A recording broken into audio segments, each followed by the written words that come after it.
સુરતના કતારગામની TP scheme number 4950 અને 51માં વર્ષોથી અટવાયેલા રિઝર્વેશનના પ્રશ્ને આખરી રાજ્ય સરકાર તરફથી સકારાત્મક સંકેત મળ્યા છે। મેયર દક્ષેશ માવાણી અને સ્થાયી સમિતિ અધ્યક્ષ રાજન પટેલે મુખ્યમંત્રી અને શહેરી વિકાસ મંત્રી સમક્ષ કરેલી ધારદાર રજૂઆતો રંગ લાવી છે।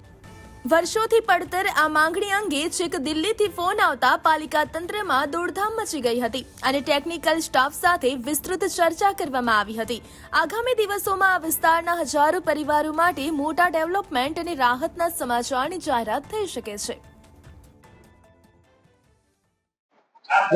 ગત રોજ અમે મંગળવારે કતારગામની જનતા રેલી સ્વરૂપે કતારગામ દરવાજાથી 3 તારીખે રેલી કાઢીને સામૂહિક રીતે અમે મેયરને અને કમિશનરને આવેદનપત્ર આપ્યું હતું। તેમાં અમે રજૂઆત કરી હતી કે એક તરફી રિઝર્વેશન નાખવામાં આવ્યા છે, કોઈ પણ પ્રકારની સહ તપાસ કર્યા વગર।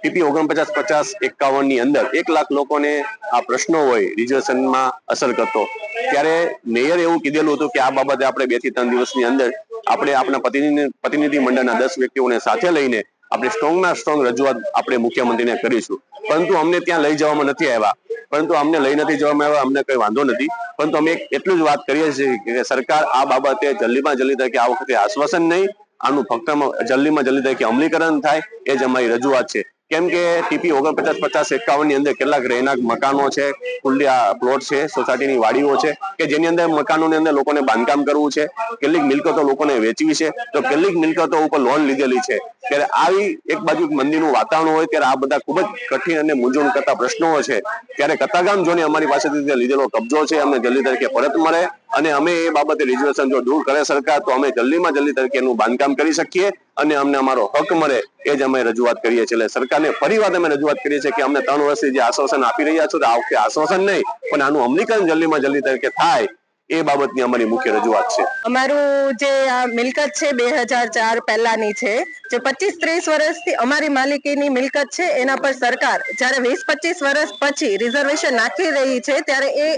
પૂરેપૂરો અમારી પર અન્યાય કરી રહી છે।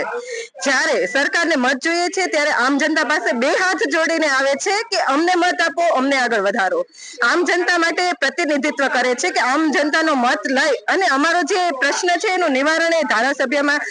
બનીને એ લોકો અમારું નિવારણ લાવે, પણ જ્યારે અમારે અત્યારે સાચી જરૂર છે ત્યારે અમારી સામે કોઈ જોઈ નથી રહ્યું। એટલે સરકારને અત્યારે એક જ નિવેદન છે અમારું કે અત્યાર સુધી અમે ઘણી બધી અરજીઓ આપેલી છે, એ અરજીઓનો કોઈ ઉકેલ નથી આવ્યો, અત્યાર સુધી ખાલી આશ્વાસન આપે છે, પણ અત્યારે અમે એટલી જ નમ્ર વિનંતી કરી રહ્યા છીએ કે સરકારને કે પ્લીઝ પ્લીઝ પ્લીઝ અમારું જે રિઝર્વેશન છે એ હટાવો ને અમારા હકની જમીન, અમારી જે મિલકત છે એ અમને પાછી આપો।